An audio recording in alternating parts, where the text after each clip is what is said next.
Strangely, a small thing troubled him most. All this time, Vulgar, you've treated me like the son of a lady in waiting, Vulgar smiled. A necessary deception. My compliments, Alex said slowly and evenly. Your contempt was most convincing. I am your servant.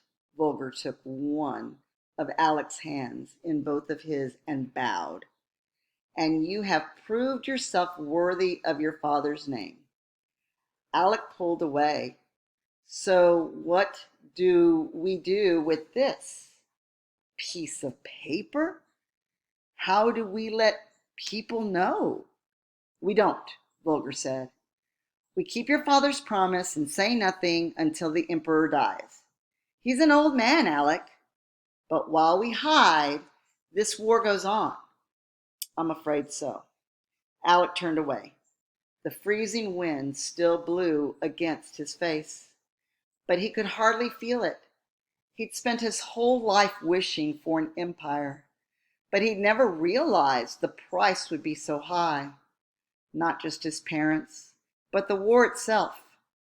He remembered the soldier he'd killed. Over the next years, there would be thousands more dead, tens of thousands, and he could do nothing but hide here in the snow, clutching this piece of paper. This frozen wasteland was his kingdom now. Alec, Vulgar said softly, gripping his arms. Listen, I think I've heard enough for one night, Count. No, listen. Do you hear that? Alec glared at the man, then sighed and closed his eyes again.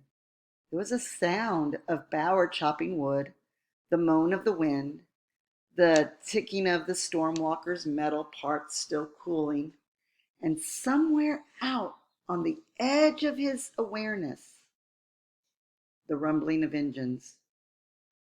His eyes sprang open. Aeroplanes!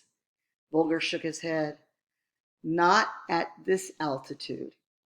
He leaned out over the parapets and gained the valley floor, muttering, they can't follow us. They can't have. But Alec was sure the sound came from the air. He squinted into the icy wind until finally he saw a shape forming in the moonlight sky. But what he saw made no sense at all. It was huge, like a dreadnought flying through the air.